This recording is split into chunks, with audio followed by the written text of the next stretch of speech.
Thank you, Sarah.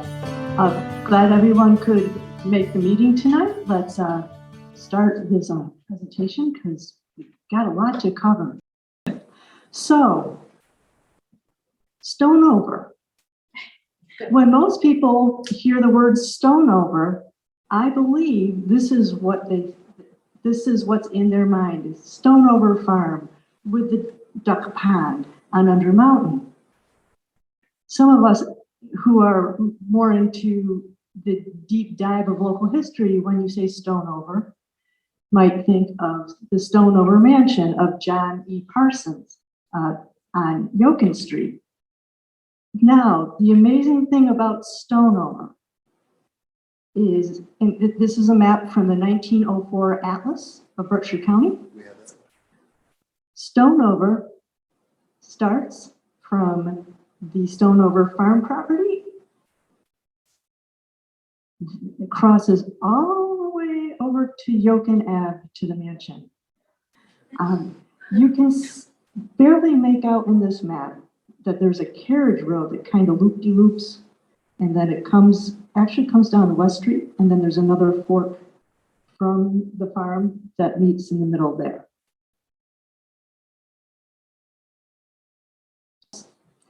This era happens to be the proprietor's map. The proprietor's grants would have been issued in the early 1730s. The one that we're really interested in is the minister's grant. The minister's grant, I don't know if you can see it, it says Williams or Ministers, and it's kind of in the corner of where Stockbridge and Lenox meet and kind of wraps down. It's called the minister grant because there were 7 men granted this whole area in exchange for lands for the Native Americans in Stockbridge, which was called Indiantown at the time. So, and they just happened to be reverends. So hence, it wasn't because we had that many holy men in the town of Lenox in 1740 something. The bulk of that Stonover Parsons Marsh area would have been the Bull Grant. It was a 700 acres square. So the property we're going to be talking tonight is partially that Bull Grant and partially of the Reynolds, Edwards, and Williams Grant. Now here's the will of Reverend Nehemiah Bull. He was a reverend in Westfield and was part of the crew that helped convert the Native Americans in Stockbridge. In fact, he baptized one of the men who was the main interpreter between the indigenous people and the mission from Stockbridge. And so that's why he was granted this land. He leaves it to his brother-in-law to come and check out this land. This is in 1739. Now at this point, Lenox is described as a howling wilderness. There hasn't been a settler yet. There's only paths for the natives to their hunting grounds. So he's going to send his brother-in-law to survey the land. And here's Reverend Bull's tombstone in Westfield, where he's buried. He never actually comes to see his property in what will become Yokin Township 8, and finally Lenox. And in fact, that's the case of a lot of these proprietors' grants. They're either granted from King William and Queen Mary, or from the Mass General Court of the province of Massachusetts Bay in reward for service to the crown, and then they sell off properties to people who actually are crazy enough to come out here. So Nehemiah's son, Dr. William Bull, who lives in Sheffield, in 1784, sells some land to a man named Oliver Wheaton, a tract of land lying in said Lenox of 205 acres. So we've gone from 700 to 205. and he refers to it as the Bulls Grant. Now, part of this deed, it's accepting a highway across said land. So if you remember that square, the Bulls Grant, there was a line going through it. I believe that's Under Mountain Road. There's references to various deeds that talks about the West Road or the road westerly from Lenox to Pittsfield. At one point, that road went up, you know, skirted the mountain, took West Mountain Road, and then finally ended in Pittsfield. So you had Pittsfield Road, which was the Pontusic Path, and then you had this westerly road. And so Dr. Bull is hoping that as part of this deed that Wheaton will allow him use of that road. Wheaton will sell it to a fellow by the name of Lemuel Collins. And now we're finally getting to somebody who actually lives in this town. Now we've started to clear lands. We're trying to make farms out of these lands. If you look at some of these farmlands today, they grew a lot of rocks. Lemuel Collins is our purchaser of lands. He is a soldier in the Revolutionary War. This document is the Non-Consumption, Non-Importation Act of 1774, signed by 109 heads of households in Lenox, including Collins. It's basically a no taxation without representation. They're not going, these men are not going to purchase goods and import goods from England because Collins will fight in the Revolutionary War. He is on the committee to procure muskets for local Minutemen. He will be a state representative for the town of Lenox when we become our own country in 1788. Here's a portion of the 1798 tax roll for the town of Lenox. Lemuel is in the middle, and underneath is a ditto mark. So Lemuel owns 2 houses. They're both 18 feet by 20 feet. I'm not sure why one is evaluated at $50 and one is evaluated at $60. Maybe this $60 one has a nicer living room, but he seems to be a man of means. Now here's a map of us from 1794 from the town of Lenox. The double dotted lines are the county lines. So you can see Old Stockbridge. There's a little one that kind of skirts the north border of Stockbridge. That's actually Hawthorne Street. West Street doesn't exist yet. There's a state house. That would be where the current town hall is now. There's a meeting house. That's approximately where Church on the Hill is now. And there's a line which would have been the road to Albany, or sometimes called the Lebanon Road. And then it skirts over, and that is somewhat, will eventually become Cliffwood and turn into Under Mountain. And then I believe the single dotted again is Under Mountain. Now you can see in the middle of that polygon shape where I just delineated, there's a line. It says Small River. Now that's approximately where Parsons Marsh is today. But you can see there was a sawmill, there was a bridge. So they were trying to make a go of something with this area. One of the other industries in Lenox would have been the furnaces in Lennoxdale. This was something that started early on. This is a snippet from our Tucker manuscript. It's basically describing one Joe Gilbert who's starting an iron furnace in Lennoxdale, but he's getting the iron ore from Lemuel Collins' land. Now, we all know Lenox geography enough to know that you can not really get too much farther apart in the town between the Dale and Under Mountain Road. But there's a reason for that. 1832 map of the geology of Massachusetts.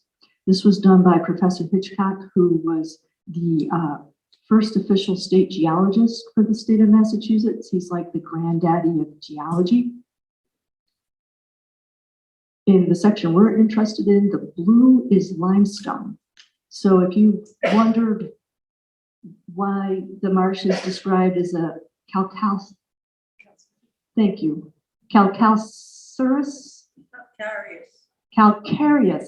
So it's really not a marsh, it's a calcareous fen.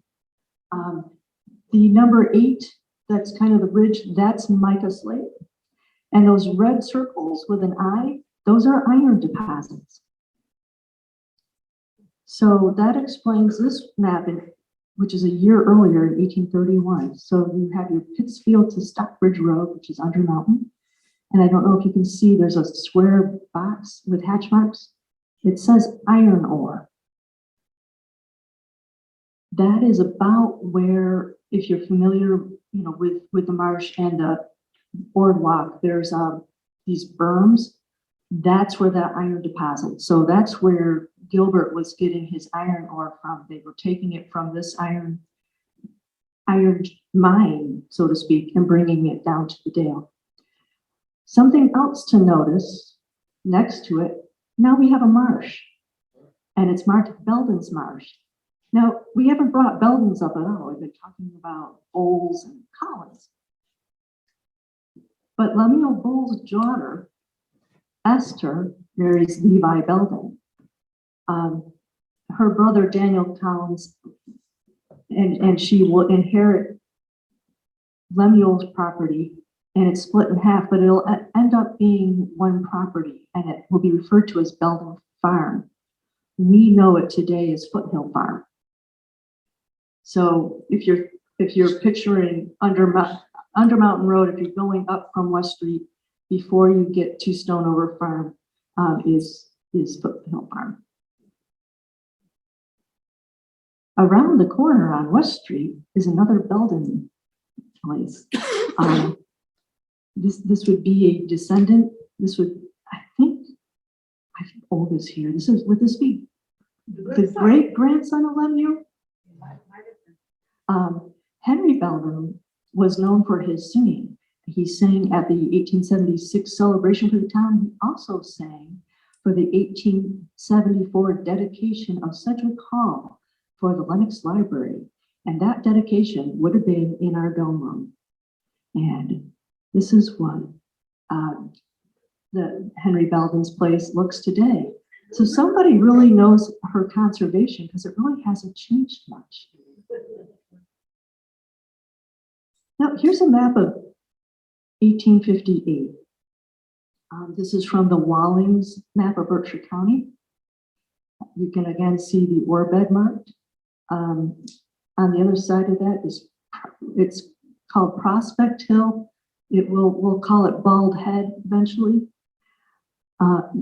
We're seeing a little more definition to our roads that we recognize now.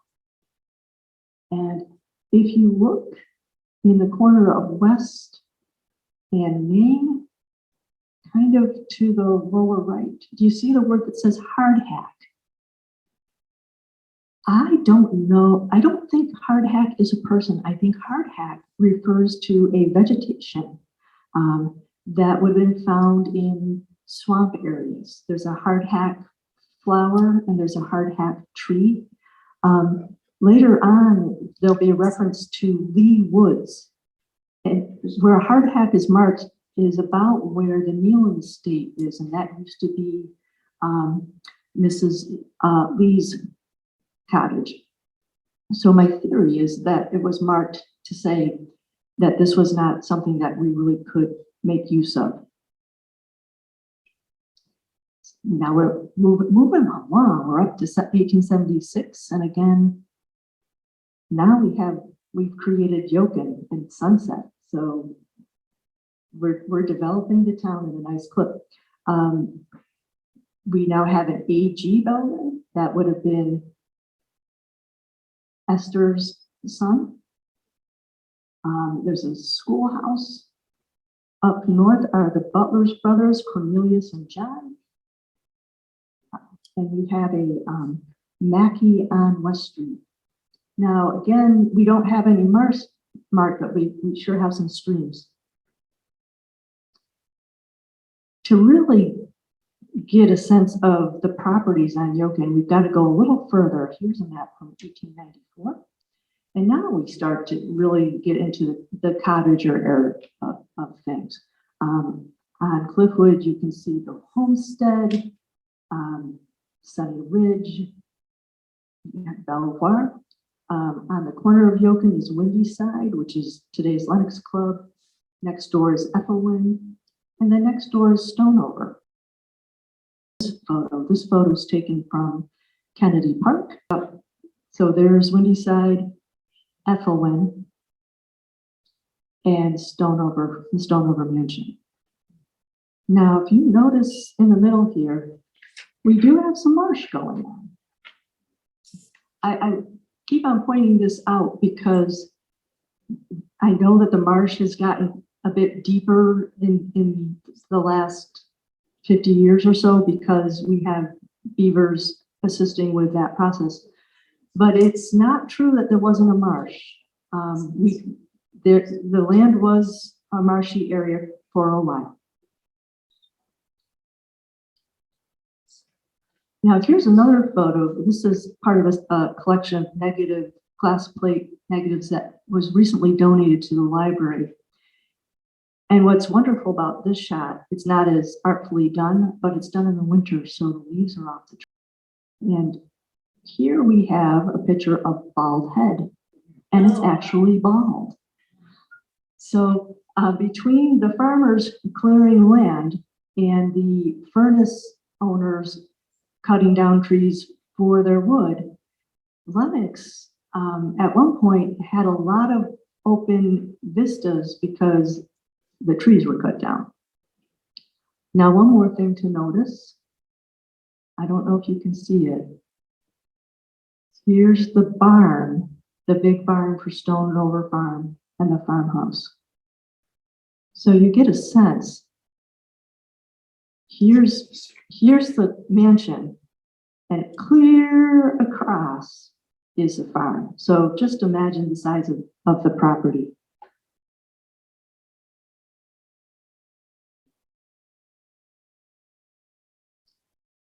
Here's a picture of Windy Side. I'm not going to go into the Lenox Club too much because there's a wonderful history of the Lenox Club written by Mimi Gilder and Dick Jackson. We have a copy at the library, so you can borrow that and read about it. I do want to bring your attention to this surveyor map. It's pretty boring looking, but you have Cliffwood. It says road of J.W. Bullers. That's actually J.W. Butler. 77 acres in this purchase. I believe this purchase of 77 acres is by Dr. Greenleaf because he's interested in building a golf course. And here's the first hole of the Lenox Club. The cottage in the middle is still standing on Cliffwood Street. I believe it's Neil Maximilian's house. To the right of that is a carriage house for the Rocklawn estate.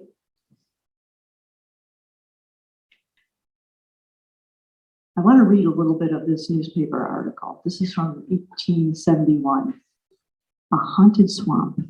About 1 mile west of the village of Lenox, its western margin sweeping the base of the Richmond Mountain, is a broad stretch of worthless morass, for generations known to the people of the vicinity as the Marsh. It embraces an area of about 150 acres, is covered to a large extent with alders, yet having a few acres luxuriant with swamp grass in the center, through which now flows but a small stream of water. The whole territory has long been classed as a wasteland, and not a farthing of taxes has ever been levied upon it. It was once undoubtedly the seat of a lake, And within the memory of men now living, it was covered with a large sheet of water. Mr. Albert Belden, the proprietor, has long contemplated reclaiming this waste by draining. Finding it impossible to dam the water in the main channel, when the muck was reached, the attempt to lower this for the time was abandoned. There's more descriptions of the planking and the amount it was going to take, and an estimate of $3,000, which in 1871 was pretty substantial. So Belden gets smart and he gives up. He sells his swamp to Henri Brame for $4,000. So instead of spending $3,000 to drain the swamp, he gets $4,000 in the bargain. And here's Henri Brame's cottage. This is Ethelwyn. He's the Danish consul to the United States.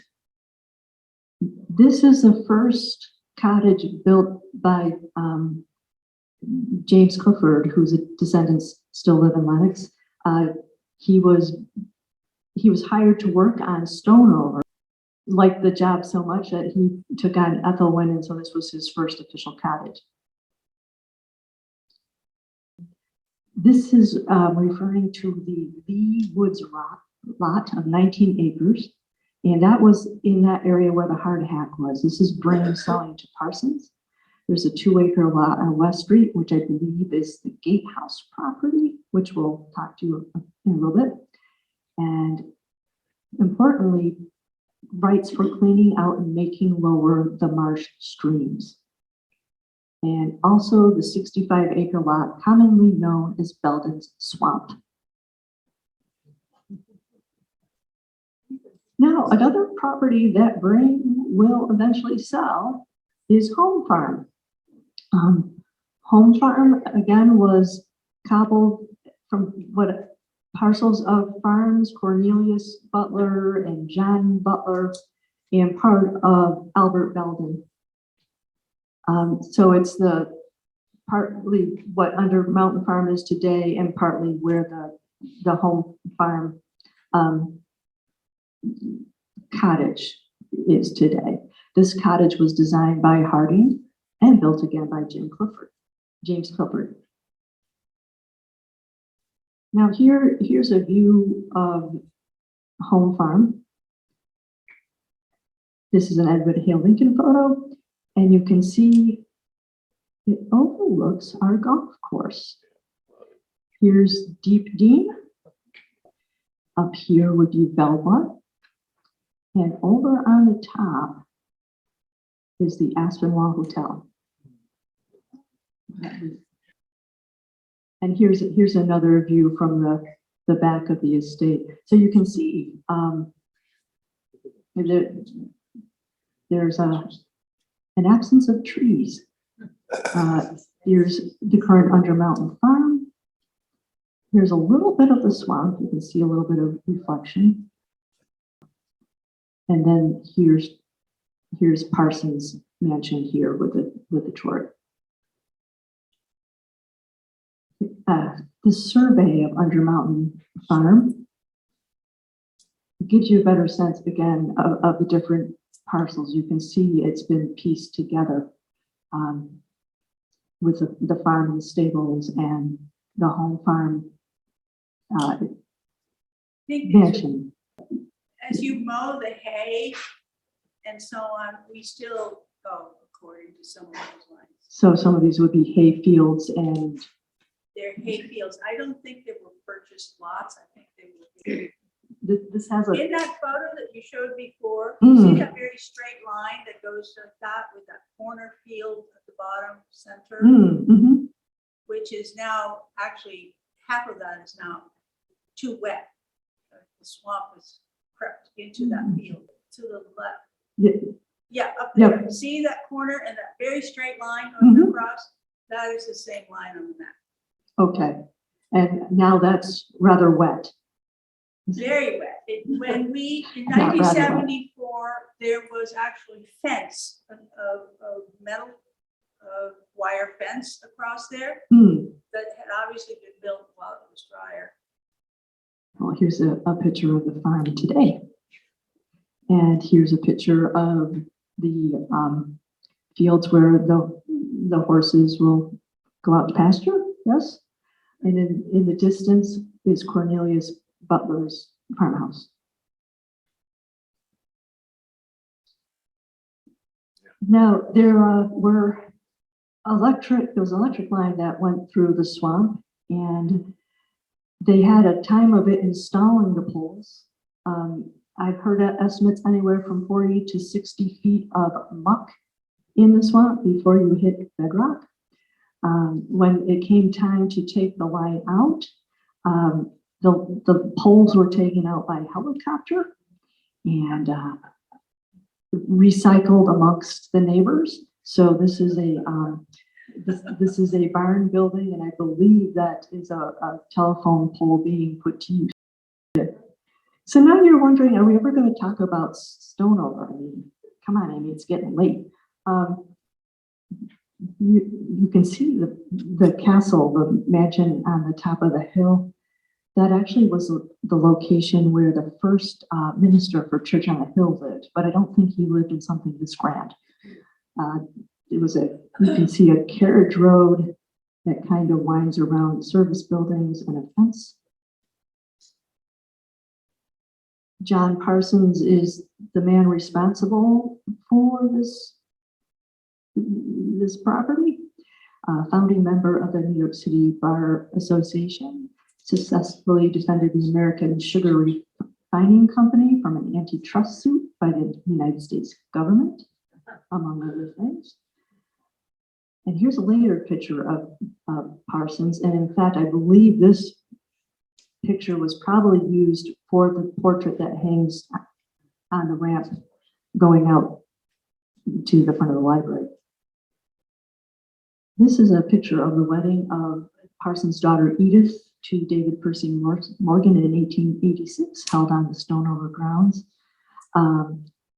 Parsons is in the middle, and you can see he's got those white sideburns. Photo from a scrapbook that was recently donated to the library shows one of the carriage roads in Stonover Park. You can see the rock arches. And again, I believe this is John Parsons, because you can, if you look very closely, you can see a little bit of white on his face, and I think those are his sideburns, his mutton chops. Parsons put a lot of work into making the carriage paths. You can see the rustic fences along the side, and it's amazing what he had to do. I wish I had more time, because there was mention of a tiling system. He really worked hard to work on drainage so he could make this usable land. And here's the entrance to the public park. You can see this fork, if you remember the carriage road picture where we had the loop-de-loops, and then it went out to West Street, and then there was the second one that came in from Under Mountain. This is where that fork is. He was a bit of a stickler. He absolutely forbid automobiles on the property. They were becoming a terror in the town of Lenox, but that's another talk. Now there's an alley in this property, and it looked familiar to me because I just took a walk on West Street, and there's the gatehouse on West Street at the foot of the hill, and you can see it. It's got the stone pillars just past Morris School. And if you look down the person's driveway, you can kind of see this row of trees, and I thought, that looks like an alley. And sure enough, it is. Parsons wasn't, totally against progress. The first wireless telegram to be received in Lenox was at Stonover. His stepson, Daniel Bishop, was telegraphing to say that he was coming home tomorrow. Now, Parsons died in 1915. He breaks up the property between his two daughters and a son. The two daughters, Mary and Gertrude, who never married, decide to renovate the castle. They don't just renovate, they dismantle it, they put it back together in a fashion that they like, and they move it down the hill a little bit. And here's a picture of the Parsons sisters, Stonover. This is from an architectural magazine. The building was pulled apart and added to and rebuilt around old rooms for sentimental rather than structural reasons.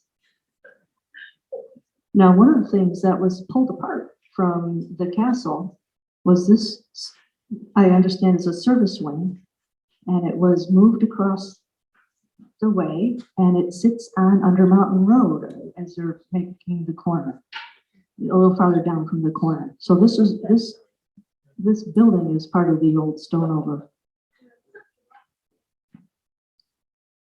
Here's another picture of the Parsons sisters mansion. These perennial gardens. Marcia Brown, who would eventually live at this property, maintained them. The house would be torn down because the new owners of Ethelwyn thought it did something to their view. The new owner is a man by the name of Lenges Bull. I have no idea if he's related to Nehemiah.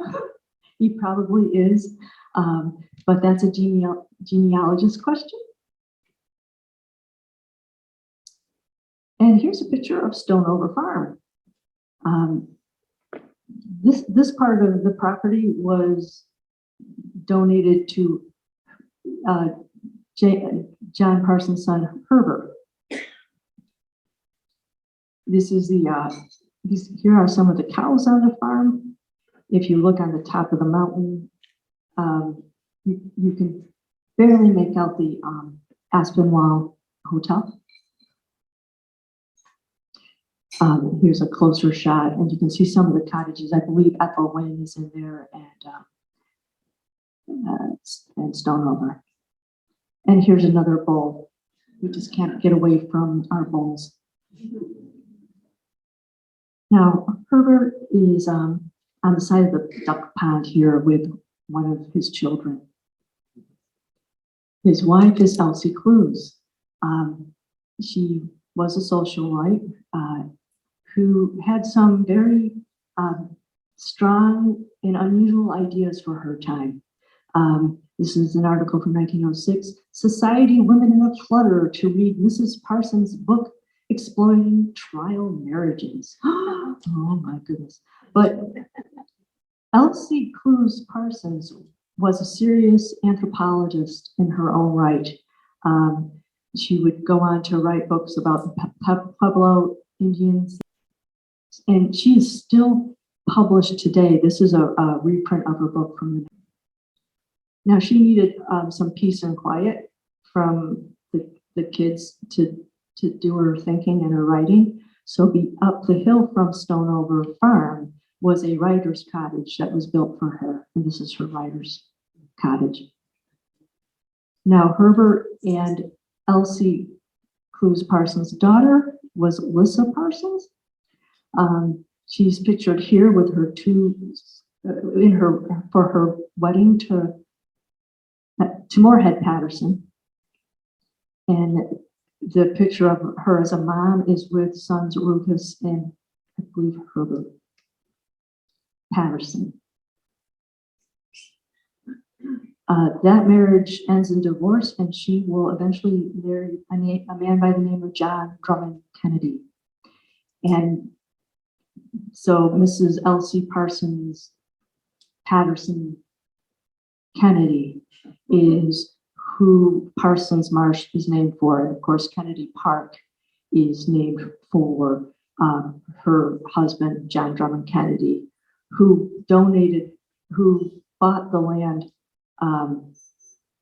for the town to preserve it, and donated the Parsons parcel so that people would remember his wife, Elsie. Ben Garber was gracious enough to share a beautiful shot of Parsons Marsh said he took drone footage, and you can see the new boardwalk that BNRC has installed. It's a piece of art. As you can imagine, Stonover generated a lot of tourist postcards just from the beauty and the grandeur,